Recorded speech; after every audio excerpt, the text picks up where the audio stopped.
Welcome to Hoodwinked with Dr. Mara Einstein, where we pull back the curtain on marketing scams, culty brands, and the tricksters trying to separate you from your money and your mental health. I've been studying the intersection of religion and marketing for almost 30 years. Everything from the marketing of Mel Gibson's movie, The Passion of the Christ, to how Joel Osteen uses secular self-help techniques to lure people to his church, and more tellingly, to his books, to analyzing religious TikTokers. In researching these topics, I came to find that the overlap is more intricate and intertwined than selling a religious-themed product. It was about the marketing process itself. So, for example, when you buy a product, marketers say you have been converted. Or when you tell your friends and family about a brand, they say you are a marketing evangelist. Today, this intersection is no longer about structured institutional religion. Rather, as we talked about with Ali Demos and Chris Nealon in episode 4, brands have been pushed to the point of cults, driven by digital technologies that incentivize extreme beliefs and behaviors. My guest today will help us unpack two important aspects of digital technology and extremism. One, how digital technology itself has become a new religion.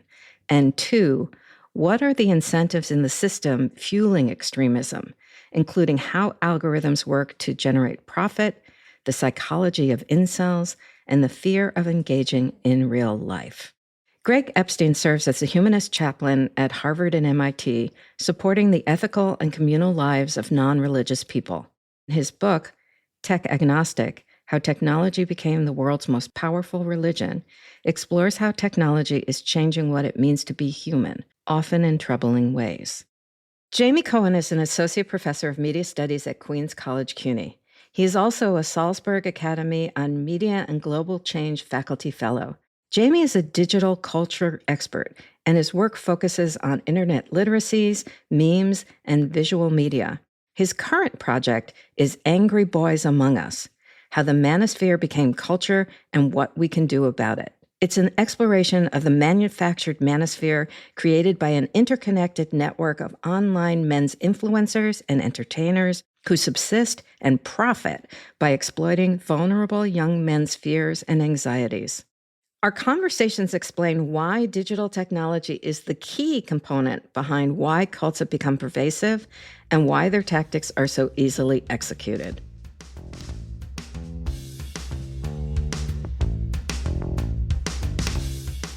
I wanted to talk to you because you've thought deeply about the intersection of technology and religion. And in fact, your new book is called Tech Agnostic. So in this episode, we want to help our listeners to understand how these digital technologies became something other than a means of communication. But before we jump right into that, I had never heard of what a humanist chaplain was before I discovered your work several years ago. And I'm guessing our listeners don't know what that is either. So if you could give us kind of a quick overview of what your day-to-day is in the work that you do.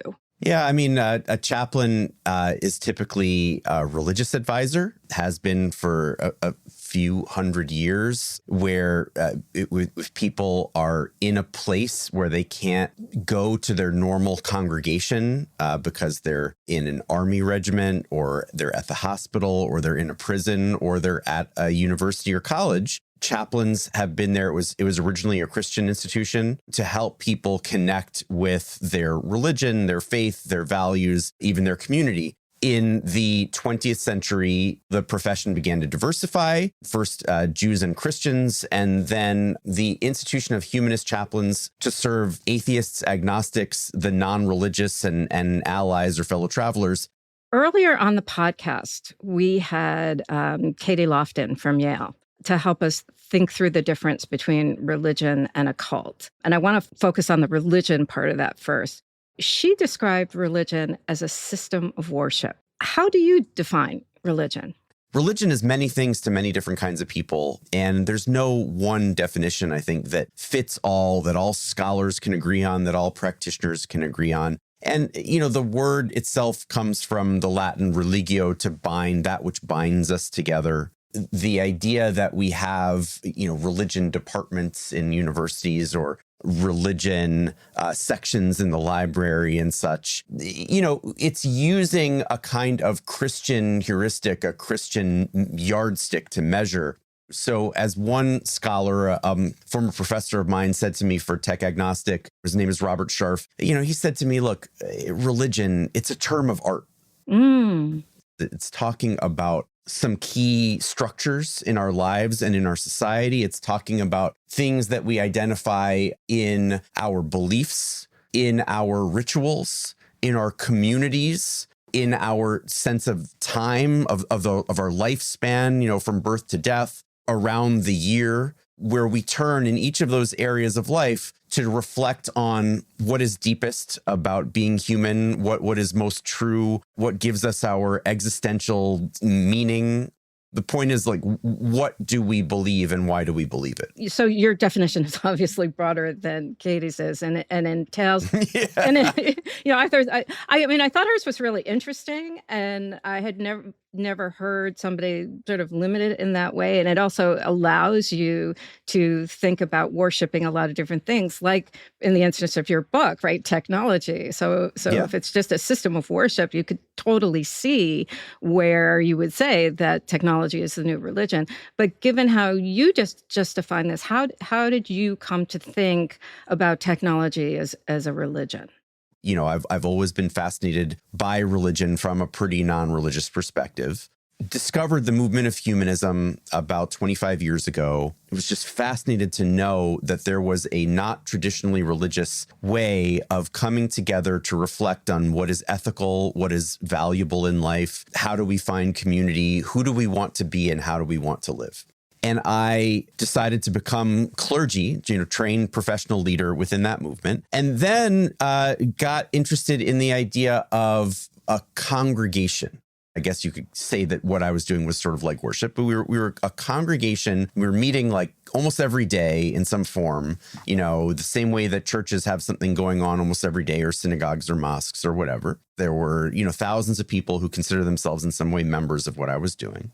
And yet, after about a decade of working on that, I started to have some doubts, so to speak, where nobody ever has doubts about these things. The way that it makes most sense to me to describe it is that around 2017, I started thinking about the idea that what I was doing was trying to give people the power to build community and bring the world closer together. But that is not my phrase. That's actually Mark Zuckerberg's phrase in the 2017 new mission statement for Facebook, now Meta. And I realized, like, oh, wait a second. The same way that I've been trying to build a secular alternative to religion, somebody like a Mark Zuckerberg already did it. And he may not have done it well or ethically, but they certainly did it at scale. Right. They've created a social technology to bring people together for the good and for the bad that is the most powerful thing ever. And it's only grown more so since then. Although, Facebook Meta, I think, is no longer very cool, but it's certainly grown powerful. So I started thinking, oh, wait, if that is a comparison that one can make between tech and religion, like congregation to the social media site, are there other comparisons that one can make? And I started making a list of comparisons, and I've never stopped. To this day, I'm still thinking about all the ways in which this thing that we now refer to mythologically as Silicon Valley, which is a kind of Jerusalem or Vatican City for the tech world, a mythological place that sort of exists in geography as too. That the ways in which that is like religion, it just myriad. Starting with theology, going into religious doctrine, going into hierarchies and almost caste systems, to rituals, to, the idea that unlike some religions I could name, this tech one might actually cause an apocalypse. Yeah. And then thinking, okay, well, if it's a religion, I like reformed religions better than unreformed religions. So how would one reform this, so to speak, religion? Well, this helps me go to the next part of this. So, my book is about cults. Yeah. And how, brands and different groups of people have replicated the same recruitment and retention tactics as cults have. So I want to walk through some of the elements of a cult and see what you think. So let's start with the easy one. Who are the cult leaders of Silicon Valley? I mean, that would be the CEOs, the founders, the venture capitalists, et cetera. The influencers in some cases. And why do people follow them? I actually just finished reading the Empire of AI. And obviously, Sam Altman is this sort of very charismatic figure. I mean, you can also think in terms of Adam Newman. I mean, there's so many of them out there. And I think that part of the reason why people follow them is this idea that technology starts out saying it's going to do good, which is the same thing we were talking about in terms of Mark Zuckerberg and the creation of Facebook. It was supposed to be this place of community. It was supposed to be this place where people were going to come together. Then it kind of falls off a cliff. Is it that idea of, trying to create an ultimate good that is what leads people to follow? There are a variety of reasons why people follow tech prophets, but the key is that none of them are that different from the reasons why people follow religious prophets. In some places, there's a sincere belief, that this institution, technological or religious, is a vehicle by which somebody can do good or live a good life or be part of human advancement. So, I'm not saying it's all bad or it's all manipulative or it's all hoodwinking. In some cases, it's looking for, values, and we're told that these institutions have good values, and we get hoodwinked, so to speak, into believing them, right? In other cases, there's a kind of fearfulness, an existential terror that people feel about, who are they and what do their lives mean? And these either religious or, technological institutions can kind of prey on that consciously or unconsciously. But I think of someone like Sam Bankman-Fried, who was saying he was raising all this money in order to be able to give the money back and do good in the world. And yes, I mean, I think with both Sams to different degrees, and so many billionaires have gotten into these tech ideologies like effective altruism. Not all of them are even in jail yet, but in both cases, you have people that wanted to try to do something gigantic that didn't necessarily make logical sense for for many in their audience or their potential market, right? You've got one billionaire that wants people to go down a real huge rabbit hole of cryptocurrency. Another case, you've got a billionaire now who wants people to invest trillions of dollars in this new AI technology. Ordinarily, I think people have a kind of critical thinking where they might think, yeah, okay, that's what you want, but what's in it for me? And one of the ways that people have been persuaded over centuries, over millennia, to do these,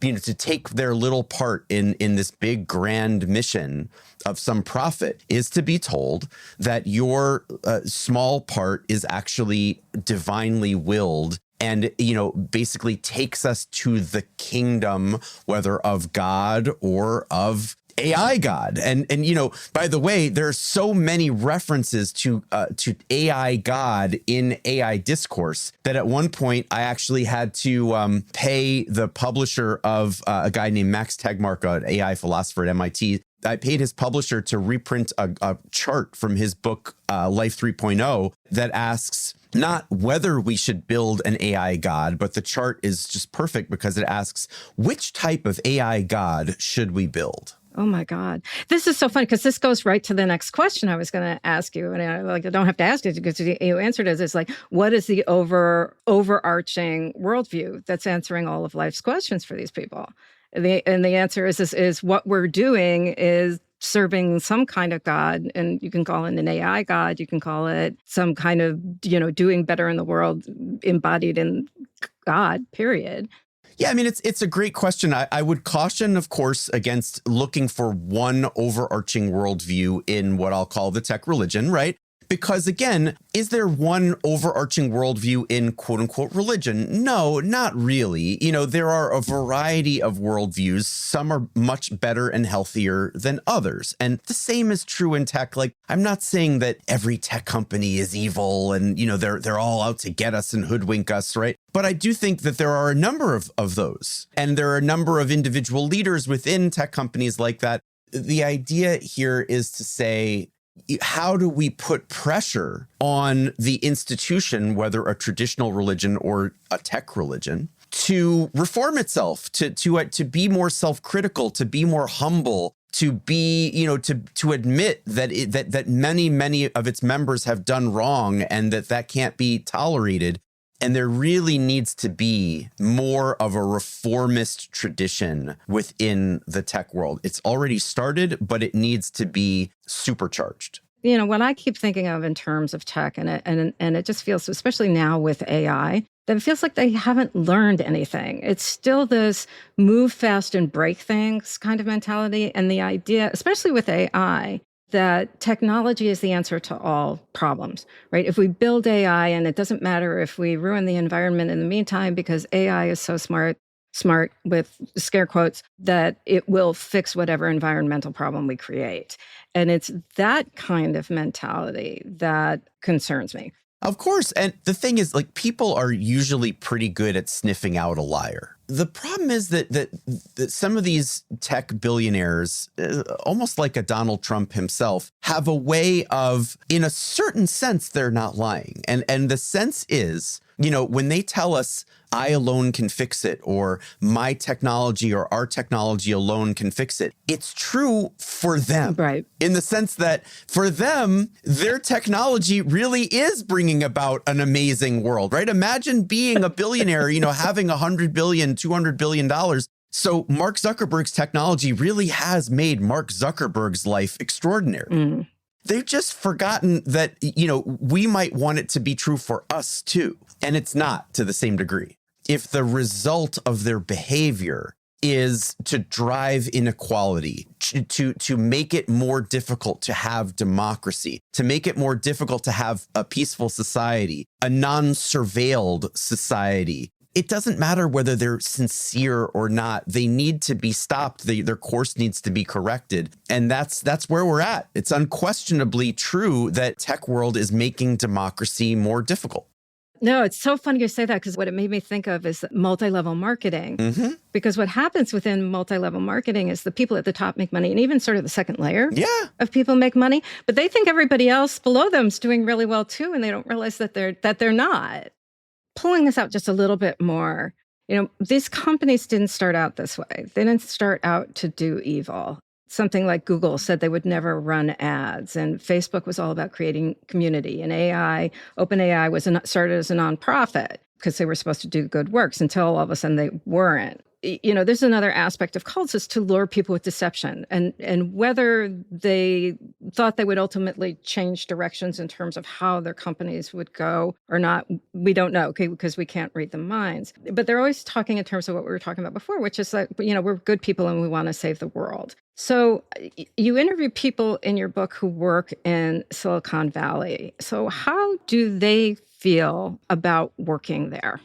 A student that I had worked with in my capacity as a chaplain, who had really come from nothing, had been raised by a different generation of their family because they had teenage parents who, either died or, ended up in a position where they could not possibly raise them. And somebody who came from the sort of, if you view the American hierarchy, the American system as a hierarchy, really came from the bottom rung in terms of racism and the rest. And then found themselves with multiple degrees from Harvard and Stanford, undergraduate, business, and medical doctorate, and was doing extraordinary things. And I wrote to check in with this person, and they wrote me back a little letter that said, listen, I've been able to accomplish things that nobody could have dreamed of. But my question is, why can't I be happy? Like, why can't I? Like, I really can't feel the feeling of happiness. Like, what's up with that?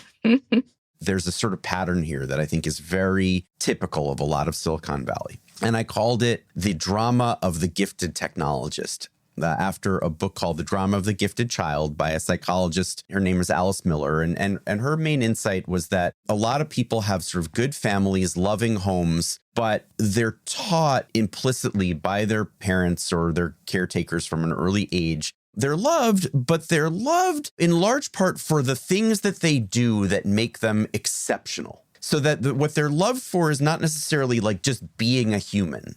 The person then gets this idea that without that exceptionality, without that, being better than Eddie, being almost chosen by fate or God, they're not worthy of love or acceptance or the space and oxygen that they take up on earth. That feeling permeates, you find it all across the Ivy League and related institutions, and you find it everywhere you can go in this thing we call Silicon Valley. And so, you have this whole class of people in many ways running our world now that have that like hole in the heart where they're just looking for the next way that they can prove they're exceptional. And they'll talk about community because they know, that's something that we all need, right? But think about community and then this feeling that we have to be better than everybody else. They're just oil and water. They do not mix. How can you do community like that? Oh my God. It's exhausting. That's the religion. That's the ethos. That's the doctrine, the dogma that we're all consuming. We're at this logjam where we can't figure out where to go as a society. Are we actually trying to come together and take care of one another, care about one another, look after one another, build something worthwhile for all of us? Or is it just a race where every one of us is perpetually trying to show that we're the best?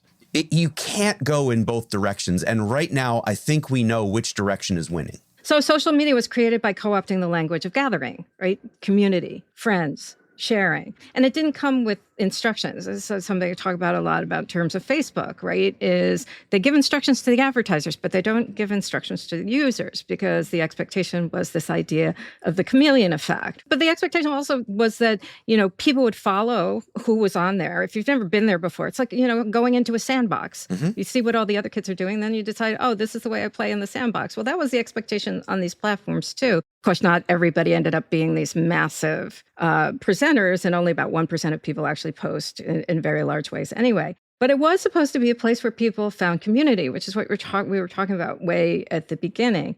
Is social media a place for community? Can it be?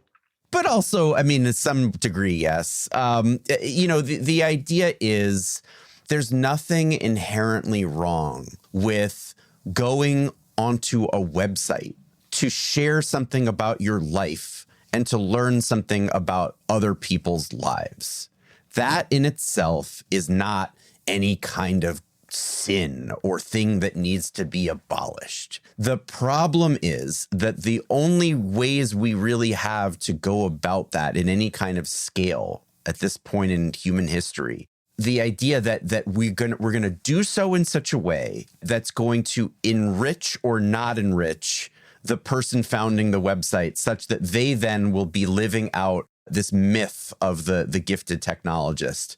And that we're so incentivized to share our lives or to consume content about other people's lives in a way that we're also doing a micro version of that. Like, am I proving myself to be an influencer when I post in the following way? Am I giving you props for being an influencer? We're radically disincentivized against simply connecting with other people because we exist in this big structure. And by the way, one might say to me very fairly, like, okay, Greg, but you're saying tech is the religion. Doesn't that really imply that capitalism is the religion? Right.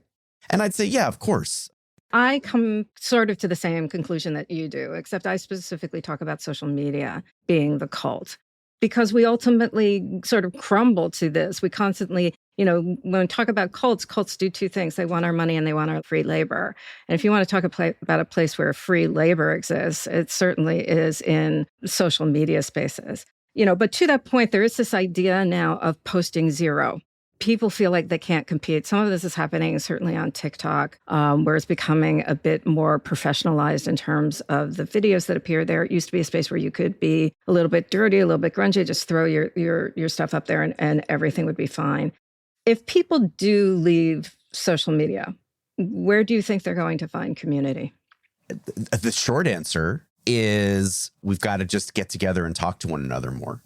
We need to talk openly, honestly, vulnerably more, playfully more. And we need to understand that like the act of human beings communicating with one another, sitting and spending time together is an end of itself. It has its own intrinsic value and beauty that we forget about because we're in such a damn rush to conquer the world. And so, it's like there's a lot of good stuff out there to be found in just being with one another, and caring about one another. And some of that can be done just fine, even with technology. It's just that we're in the other religion right now.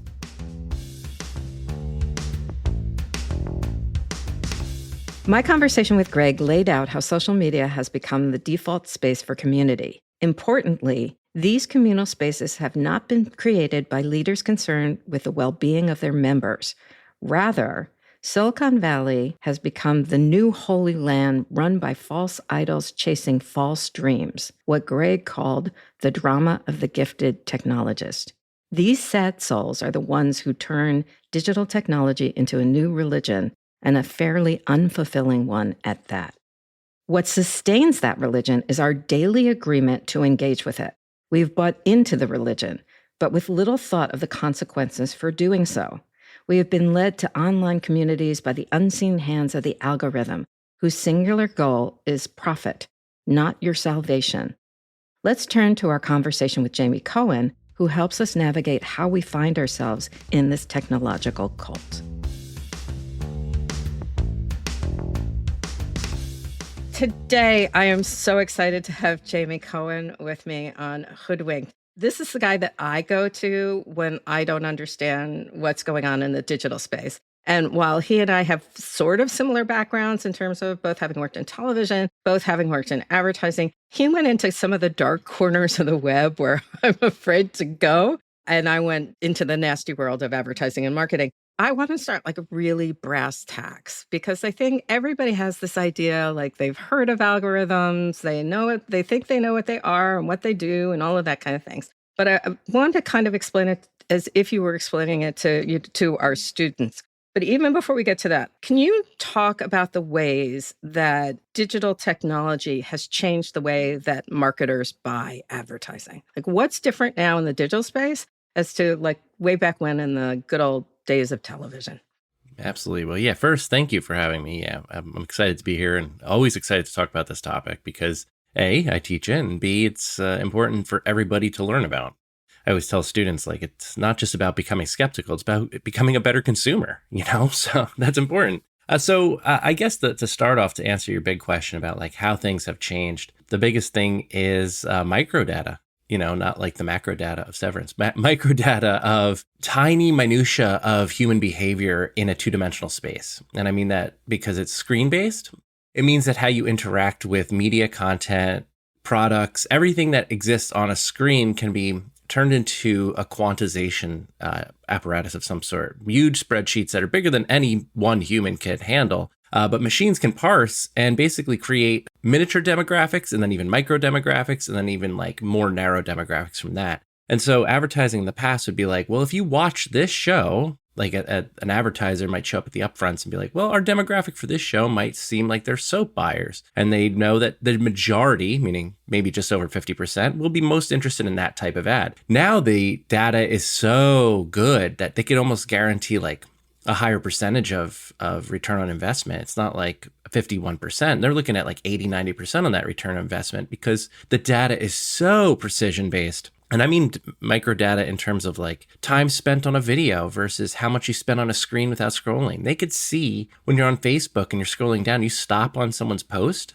they're watching how long you stopped there. That means you're reading it. So are you more readerly? Are you more visual? Do you pause the video? Do you watch with captions? All these things are checkboxes. And so a product or an ad or a brand is like, well, we know how to market directly to these specific people. And so that has changed the world. I mean, it's just changed the world in general. It's not just about advertising. It's just about marketing and how we move ideas from one person to another.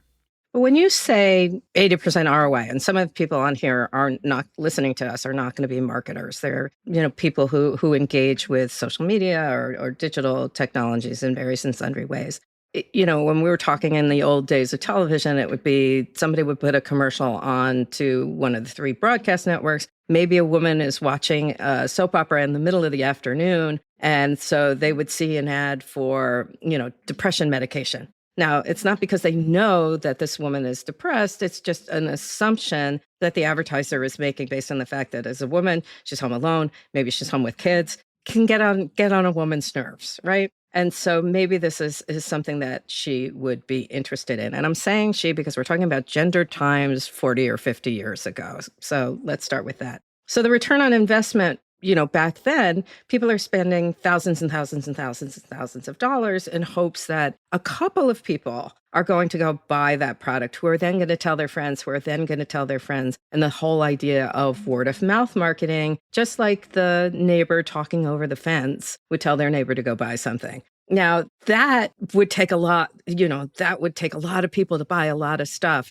for 80% of that return to come back on that $100,000 commercial. When you say an 80% ROI in the digital space, like what kind of dollars are you talking about? It's not a lot. It's not. It's less money, more return.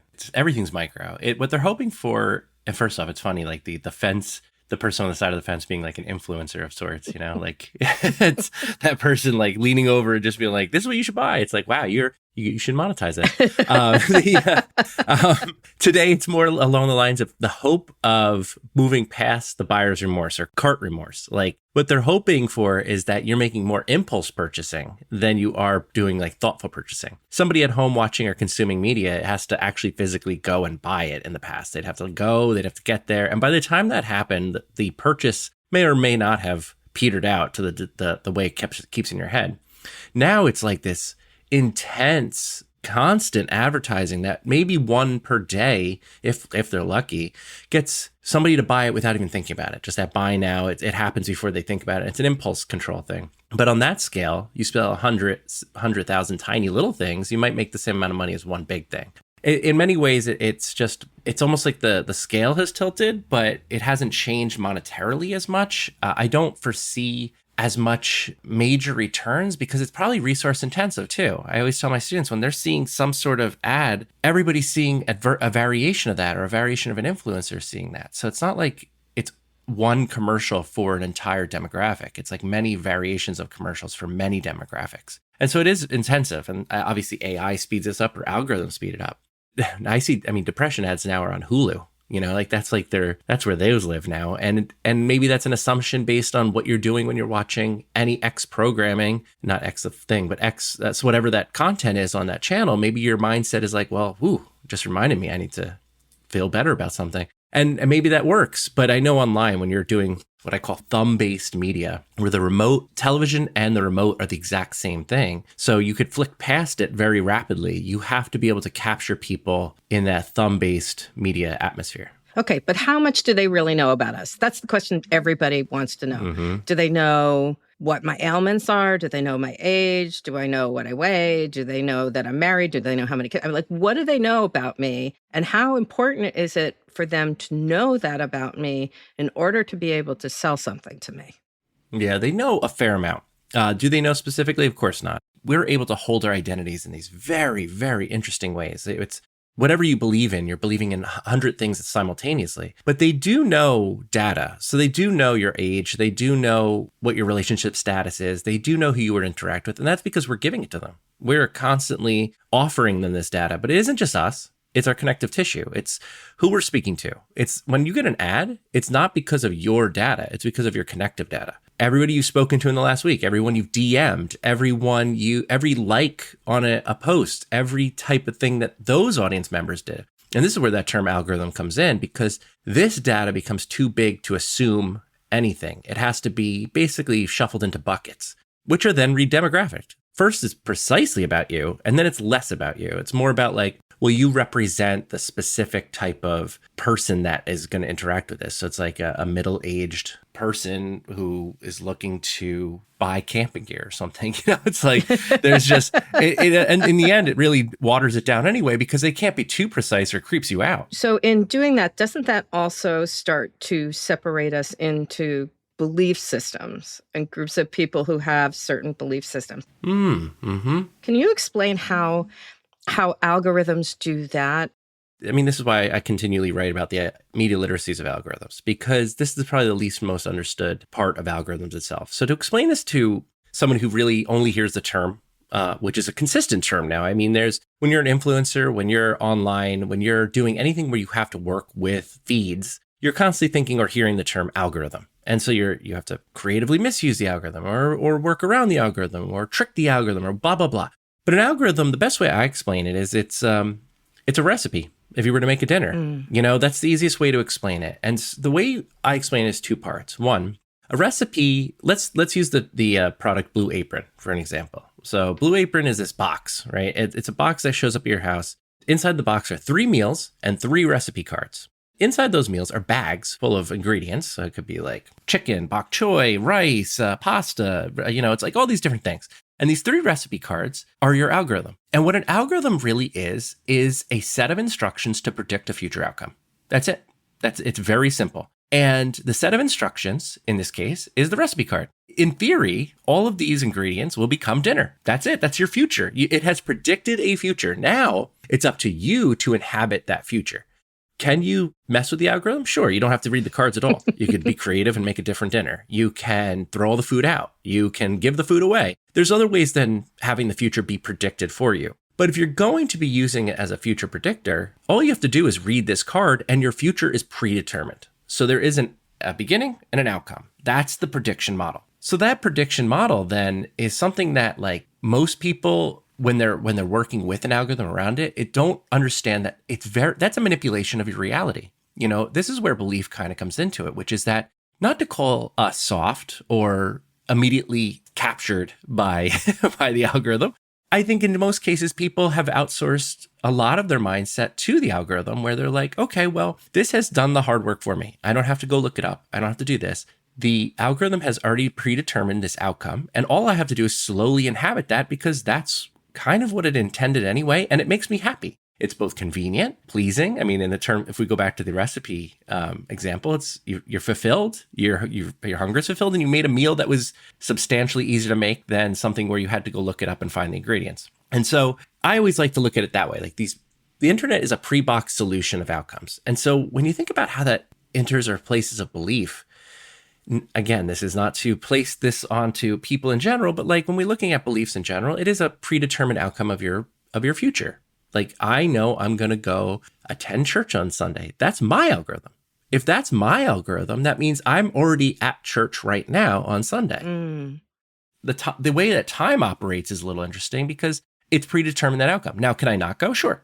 Can I just choose to do some of the things? Yeah. I mean, I don't go to church, but this is an example. It's like your human algorithm, the steps you take to go to work every single day, the steps you take to get in your car and drive somewhere, you're on an algorithm. It's very easy for us to sit back and let those things basically operate us. So if an algorithm is based on past behavior, then it is going to push me in a certain way that it thinks that I want to go based on what I have done before. And if we want to go by sort of new age spiritual folks, I am not the same person tomorrow that I am today. And so what the algorithm is doing is forcing me into a behavior pattern that I may not want to stick with. And so I think that idea of the algorithm is something that I don't think that people have a full grasp of. And so when you say, yeah, I cannot make the recipe the way I want them, they're telling me that I have to make it, but how does that work in reality? It isn't just your background data either. Just keep in mind it's cumulative. Time doesn't exist in an algorithm. Cumulative is like a stack. It's everything you've ever done. Our memory, it's better than our memory because our memory remembers the last few things or last couple of days or our trends or the actions we took of consumers over the past few weeks or months. This sees it from the time you logged on till the present as one singular moment. So now it has a better picture. It's an imagined future. And in that imagined future, you're more likely than not. And it's similar to that demographic choice that advertisers used to make. They're more likely than not to make a consumer choice. Mm-hmm. It's not certain. I mean, the algorithms are 100% not certain. It's in fact, if you overdo it, it becomes too obvious. Algorithms become visible when it's overdone. The more invisible the algorithm, the softer the touch. The more likely it is that you don't know that you're making these decisions. That's where like the average consumer who isn't skeptical or doesn't use critical media skills is somebody who's just like passively participating in their past behavior. That's why this is my big criticism of like generative AI. And I know it's a whole other conversation here, but generative AI is an algorithm that exists in the past as well. It doesn't have a future tense. To inhabit that future is you. And so to me, it's boring and it's lazy to use the algorithm's outcome. But again, that's kind of condescending and mean to anybody who chooses that path, because that just means that you're just taking the route that's you. You're on your loop. It's a feedback loop. So it is the past always. It technically isn't the future. It's always the past and feedback. Well, it's interesting. It reminded me one of the exercises that I used to give students in one of my classes. And this was a while ago because it was on Twitter. So it wasn't X at the time. R.I.P. And what I made students do for the exercise was to create a fake Google account, because I didn't want anything to necessarily come back to them, make a fake Gmail account, and then go online and then interact with influencers that they would not normally interact with. If they were liberal, go follow Tucker Carlson and a bunch of other, conservative people. If they were conservative, follow, I don't know, Rachel Maddow. And it was really interesting to them, one, to see some of them were comfortable enough to get into the conversation and engage with some of the folks. Some of them sat back and just looked. And what it was really interesting for them was to be able to say, I understand why these people think the way that they do.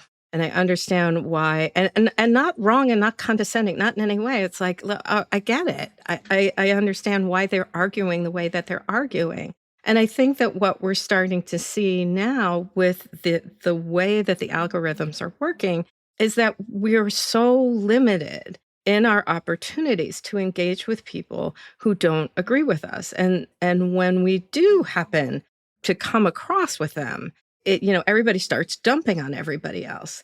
And so this is kind of the second part of this conversation I wanted to have with you, which is, now that the algorithms are separating us, moving us into this reality that has been predetermined for us, is usually separating us also by pretty hardcore belief systems. What this space has done is create opportunities for more increased and defined in and out groups. And I know this is a world that you have spent a lot of time with, particularly in some of the more dangerous territories. So I'm wondering if you can talk a little bit about how some people end up in some of those darker spaces on the internet. Yeah, we're in a tough time with this. This is like top of mind for me right now, because I really feel like we've entered the post echo chamber space at this moment. I really feel like the walls of the echo chambers have become so concretized, they sealed up at the top. And I really do think that has created such I won't even call it binary, because I've been struggling with this recently. So I'm going to talk it out a little bit here. This is the idea of digital dualism, which is, I've been pushing back against this for some time. Digital dualism is the idea that you exist as a separate entity on digital spaces than you do in physical space. Oh, no. I know that. I'm saying I've been pushing against. No, I'm not. No, I'm agreeing with you. I've been using that as my main thrust into explaining the internet literacies over the last decade and a half at this point. So 15 years I've been pushing back against this. And then recently I realized, what's interesting is it isn't dualistic at all. It's sectors. The walls of the echo chambers are so strongly held at this point that reality, or at least a competing worldview, is another version of reality that can't be accepted any longer. And this is really how narratives are oftentimes constructed. And what I mean is that if you are able to keep certain narratives online only, or on IRL only, as in like who's a public speaker versus who is an online influencer, you could then control the narrative of who those online influencers are. And this happens in current events. This happens when the mainstream media tries to cover internet culture. They try to explain it in terms that make sense to the others, quote unquote, other side. And in those things, the mind of the other side, again in scare quotes, cannot actually hear it. They're unable to hear it because the language is so cordoned off for so long. There's belief systems that are so strongly held that letting that light in at this point becomes problematic to their worldview and beliefs in general. Like, it just becomes like a problem because you'd have to dig so deep into their background to try to even get their language. I'm just talking about vocabulary here, just the language to make sure that makes sense. And so what I'm just basically trying to say is that, like, I think that what we're facing or have started to face about 5-6 years ago, I think this started during the pandemic, when people were all thrust online simultaneously, is that they were not given digital literacies to operate in these spaces when they were coming from a primarily mainstream internet use, meaning, but when I use the term mainstream, I mean commodified, where there's advertisements, to landing online where all these people had already occupied the internet space and had manipulated their audiences so wildly that now they were just kind of open to it, but they didn't know they were open to it. That type of manipulation was so amazing because they had these rooms already built, these echo chambers already designed, and they would just open the doors to them and then close the doors behind them. Can you give some examples, some pictures for people to sort of hang these ideas on? Pre the modern mainstream internet, pre-COVID, pre-pandemic, where everybody's put online, the 2010s were this place of lateral growth, not like vertical growth of companies. They weren't like there was no the 2000s, the aughts were like innovation. New projects were coming out everywhere. Facebook, Twitter, all these amazing social media were invented.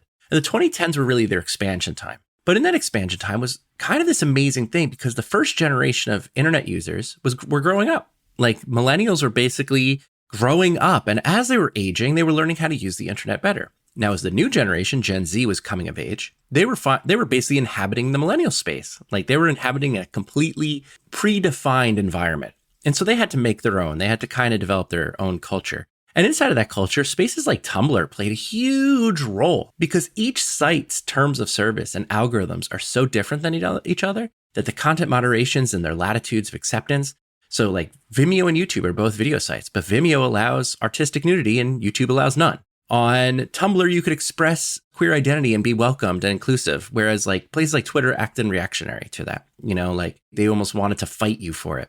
So there was like these different identity spaces that were being evolved. Now, what ends up happening is people's preconceived biases often fight back against these things. They work against what looks like inclusivity or like acceptance in many spaces. So like in the early 2010s, a lot of young men in particular were coming of age in a time where they were feeling this, what I call the grievance media industrial complex. They were basically seeing that inclusivity was growing, and they misidentified that this is what equality looks like, that it basically is a slow movement towards other people having opportunities. The goal of feminism is for men, women, and anybody else, LGBTQIA, to make sure that everybody's treated fairly well together. But to the young men who may have been disadvantaged by the 2008 financial crisis, this has a lot to do with it. A reactionary movement was formed, this amazing grievance space, which was like anybody who was taking jobs and they weren't were to become blamed for that. At this moment, online aggravators, I would call them, or instigators, basically learned how to use internet culture and mainstream media. So specifically like places like Breitbart, learned how to like basically convince, and this is important, is learn how to convince people that their beliefs were already satisfied, that they were right, that they didn't have to challenge their thoughts of grievance, that they were right all along, that women were taking their jobs. This lie, this belief lie, was so well done that what is now known as Gamergate was a reactionary movement on Tumblr, 4chan, and so forth, where young men basically accused women of using a dog whistle, basically, by saying there was a problem with ethics in journalism, that's in quotes, to say that like the way that women used media was easier because feminism had already succeeded in the 1990s and now it was expressing itself. This, of course, was a lie, just to be clear. It really surfaced, if you really want to know when it surfaced in 2016 during the Ghostbusters reboot. The reboot cast with full woman cast, SNL alums, Melissa McCarthy, and Milo Yiannopoulos, who had become famous during Gamergate. He was a Breitbart editor at the time, ripped into Leslie Jones, wrote a terrible review to get her reaction. But what was interesting, what was most fascinating, that changed our world, is that the mainstream media interviewed Milo Yiannopoulos, not Leslie Jones. They wanted to know what trolling was. They wanted to know what this was, how this worked, and gave him the airspace, the oxygen, to spread the idea of what the internet is to the mainstream public. Again, this is about taking someone's preconceived and strongly held beliefs and reinforcing them. And all they were doing was telling young men they were right over and over. And it became that feedback loop of grievance until they became clear that, yes, this is the world that they inhabit, is that they should be aggrieved, they should be victimized. And then again, we move forward into the Trump presidency, which is based on grievance politics. And you see like moments like Brett Kavanaugh's trial, which was highly politicized on the internet. And then you have the young man, Nick Sandmann at the Lincoln Memorial, who was spotted by CNN for wearing a red hat. And then you have Kyle Rittenhouse, who is acquitted of 2 murders, but he becomes like this martyr, this media martyr on the right, because he has been denounced by the public. And so we lose sight of what is right, wrong, what the idea of moral behavior is, and just basically leave that space and end up just into belief. We've lifted off of these moral groundings and into this belief space. And these concretized belief centers they're obviously problematic to the public, and they erode democracy in real time, but they're highly profitable. I mean, that's the bottom line. That's it. When I talk about brands as cults, right? Or cults being available online, and why is this happening? Exactly what you're talking about now. And this started from the beginning of this conversation, right? The beginning of the conversation was, why are we being sent down these particular rabbit holes? Why is the algorithm working in a particular way? It's being used in a particular way, ultimately because somebody wants to sell you something. And when you take that to its broadest extreme, it's the ends of the extreme. You can talk about, is it Gropper? I don't even know how it's Groper. When you take it to its farthest possible extremes, what you get are people in these individual silos. So that when people start talking about cults, why are cults so interesting to people now? And why are people so fascinated by it? The reason they're so fascinated by it is that the digital technology is creating spaces whereby they are easier to produce. And they are more extreme and conceivably, as we're starting to see, more dangerous. Now, I don't want to say every brand cult is necessarily dangerous and we're going to end up with the Jonestown and all of that kind of thing. But you get enough people in a group that are all feeding each other's sense of, I didn't get what I deserved, and can then point that at another group of people and say, they are the reason why I didn't get what I was supposed to get. And you create very dangerous environments. And so from a cult perspective, the way that I think about this, and I know that this is really hard for people to hear and to think about, is people who have gone into those kinds of rabbit holes are getting information from one particular source, and they're not letting others in. And unless we can get to a place where we can allow some air into the space, can allow some sunlight into the space, can allow some cognitive dissonance into that space so that people can begin to see, maybe it's not that way. And I think there's a little bit of that happening with FAFO, if you will. Some of the farmers in the Midwest finding out voting for the current administration was going to end up with them losing their family farm, that people will begin to say, oh, wow, maybe I was part of a group that I shouldn't have been part of. And as much as this hurts and as much as it is not fun, you need to leave the space available for those people to have someplace to go. You're very optimistic and very hopeful. I like that. I'm sometimes a bit more cynical. I'm older than you. My hard feeling about this, even with the FAFO outcomes of most things that are happening right now to people who are unassumingly finding out very rapidly about their outcomes or their consequences, is that they may have information, they have knowledge, but their wisdom has been completely chopped off by these systems, by algorithms. There's no way for them to gain that. I once heard a quote when I was younger. It was, wisdom consists of the anticipation of consequences. Machines can't anticipate consequences except for profit in that way. Like, their goal is a return, whether that return is time spent, meaning being on that platform longer, or actually clicking on something that results in more time spent or an advertisement. And then when I say it's highly profitable, I mean that. The more time spent, the more likely it is that this is a loop cycle that almost looks like a line goes up type of graph, like it is, the more people you can include in this, in the in-group, let's call it the in-group, the more time that people are going to be cycling around and feeling like they have community, that they have like-minded individuals who make them feel comfortable. And you want to feel comfortable offline and online. That's why there's no duality. You just want to be part of something. The less light that they're getting, it's like, that's why I'm saying what I said earlier. I think the walls have been concretized up. I think they've like capped it. I don't think there's light. I think they put a false sun, Truman Show style sun at the top. That they operate the world separate from, this is why I was saying, like, I was struggling with the idea of duality, because I'm like, wow, this is like, they're inside of something now. They still don't have dualism, but the world has now become bifurcated, reality versus their belief systems. And it makes me nervous, because that, when we talk about advertising, we talk about marketing, they're not even seeing ads outside their world either then. They're not even gaining access. Their knowledge of advertising that isn't marketed specifically to them or through their influencer it just simply doesn't exist. How do we get light to them is a question I have. I don't even know, because advertisers, due to brand safety, aren't willing to put their ads in certain spaces. So they're literally not seeing them. When you're so you brought up the term groiper before. Groiper is a word that is, I don't even know if that's a cult, or if that's a dangerous, what they call nihilistic violent extremism group. That is an extremely far-right group of young men, primarily young men, I would say 99% or more, who are built on the idea of grievance and hyper misogyny. And when I say hyper misogyny, I mean like words I shouldn't say on this platform, of how they believe women should be treated. They have been accused of being incels, but you never really know. They could be a mix of Western traditionalists or trad people who believe that women have succeeded and that they're being wronged.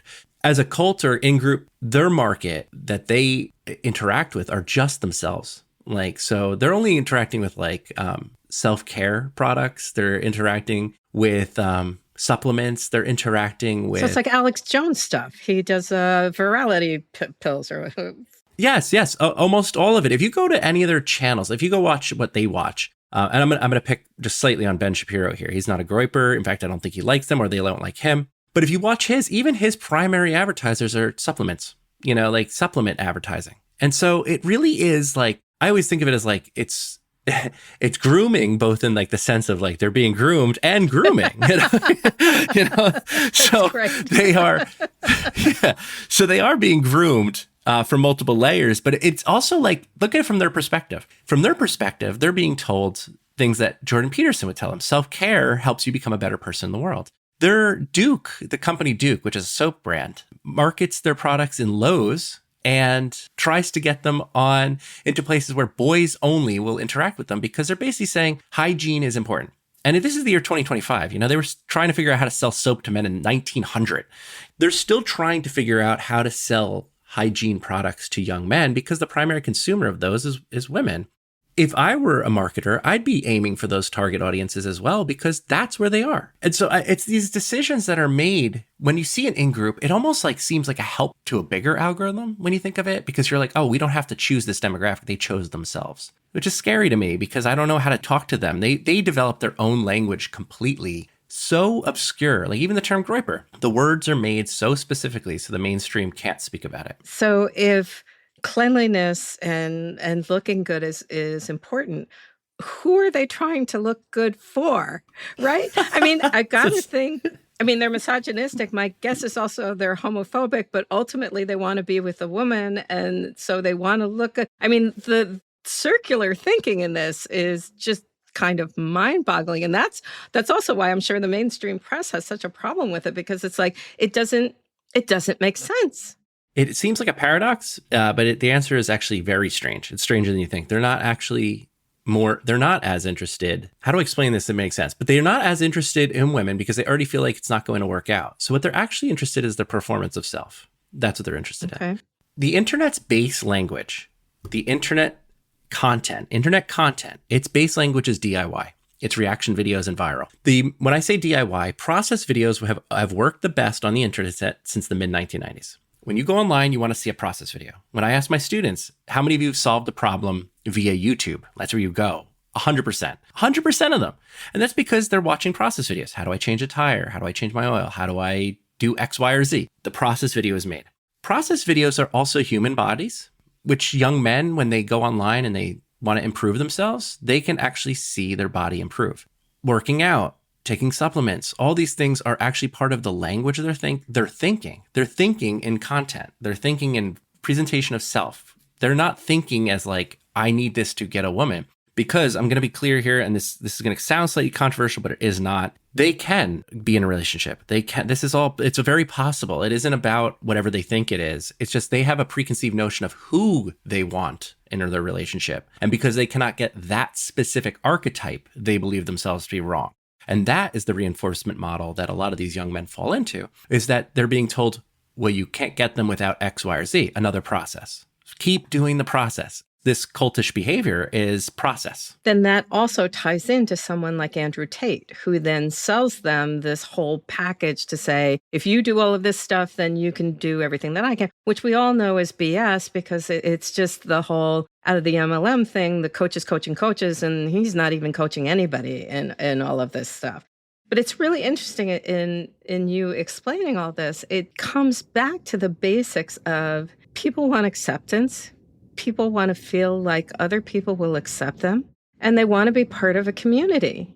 And that's ultimately what these groups provide. And so, I think as a society, what we're really trying to think of and what we're trying to grapple with at this point is, where do we provide places for people to feel like they are being seen and not seen like on a screen like this, but seen face to face. I mean, this is one of the things I've been talking about a lot and thinking a lot about lately, is this whole idea of meeting face to face. You can't, but you can't be an asshole when you're meeting someone face to face. I mean, you can, but the other person can also slap you across the face if you do. And so to be able to deal with the consequences of what happens when you meet someone face to face is also, quite frankly, something that we're dealing with as a fallout from COVID. And I see that, and I'm sure you see that in your students too.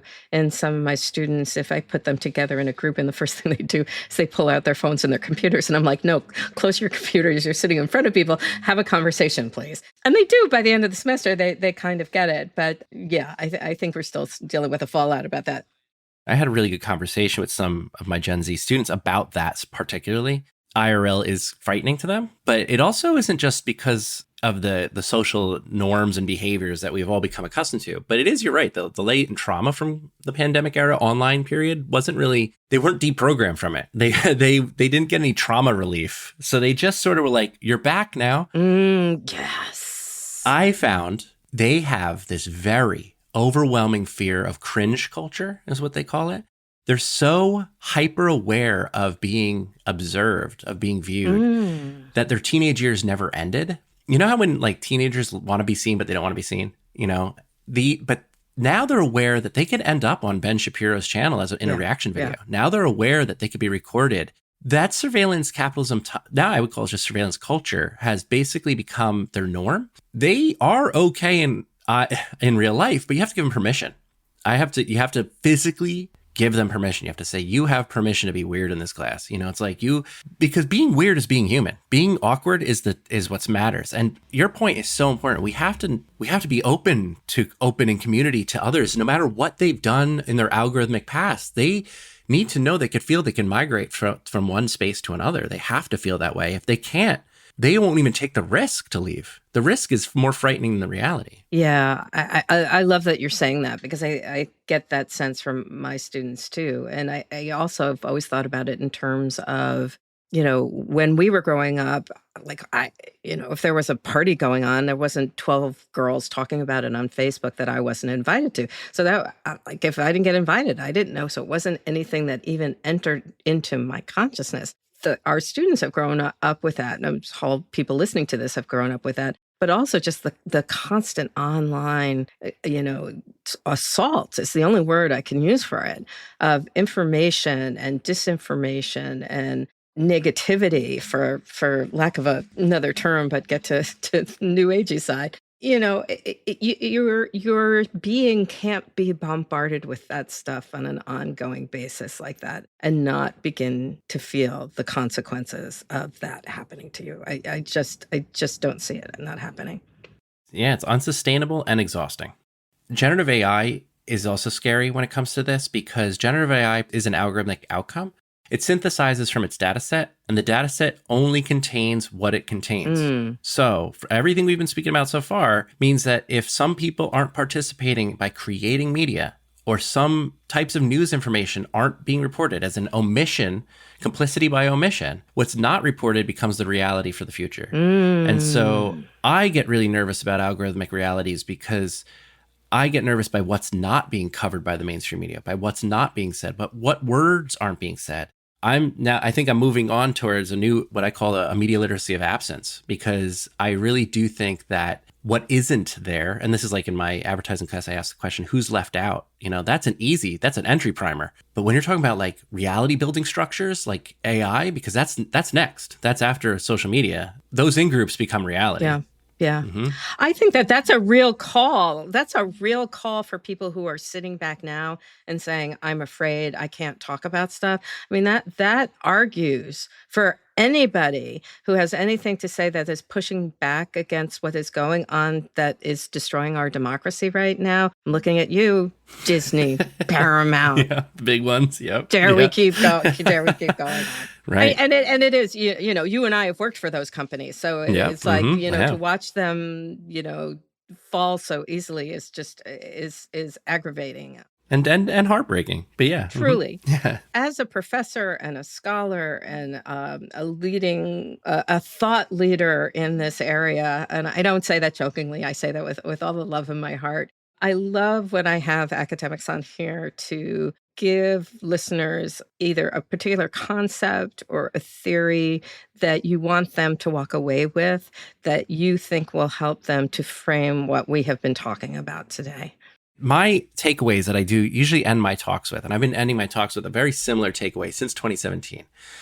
And it is this constant thought of, if you have community, and you're part of a community, whether that be 5 friends or a group of Discord users or whoever they are, you're already in a place where communication can exist. There's already a place where you could come up with new thought. What I think is often missing is that we have to remember that we, wherever we are inhabiting the same body that our children's bodies inhabited. In other words, our brain is the same brain. We were kids. The brain is still here. We're still a vessel of being a child. We're just in an adult body. And I think what we forget is that when children are young and they interact with new things, they interact with it with a sense of wonder. It's all new to them. And when things don't become new to us anymore, we just kind of become cold about it. And I really think that we have to be open to the sense of wonder. I think we have to be open to the idea that new and weird things can happen. And I think it's a challenge I often give my students, I give people in my talks, which is that I challenge them. I was like, you have to be weird, because if you don't, they're going to take it. It's going to go away. A sense of wonder is really all it needs. You don't have to be experiencing all the time, but like when kids walk down the street and they grab a leaf off of a tree, they're just experiencing joy from doing very little from that. And we still can do that. Nobody has severed our childhood past from our present. What machines like to do is flatten it out. They like to create a shallow reality. And we have to remember that reality is way deeper than the shallowness of algorithms. Algorithms, in the end, are predicting something so it could create that shallow slightly into the future. They're not predicting 20 years down the line. They're not predicting weeks. They're predicting your next move. And we could be cool about it. We could be weird, I think that's the big takeaway I like, is that I think if you're not going to still act weird or be cool with that, that will disappear sooner than later. That's awesome. That's a great place to end. Thank you so much. Dr. Jamie Cohen, thanks for joining me. Thank you so much for having me.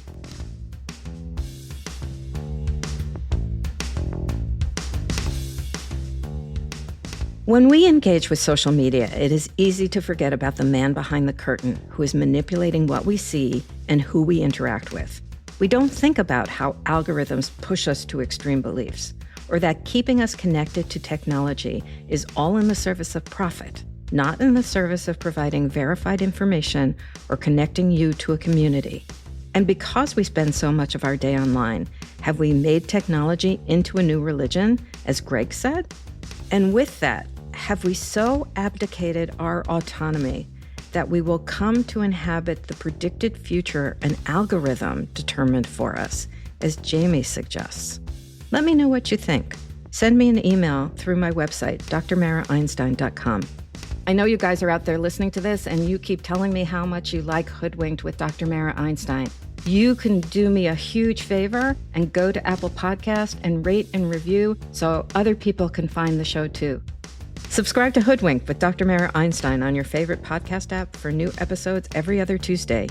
You can follow me, Dr. Mara Einstein, on TikTok, Instagram, YouTube, and Threads at Dr. Mara Einstein. You can pick up a copy of my book, Hoodwinked, How Marketers Use the Same Tactics as Cults, and please do, wherever you buy books. Hoodwinked is produced by Multitude. Our lead producer and editor is Bren Frederick. Thanks to Kayla Einstein for our cover art and Mark Langer for our theme music.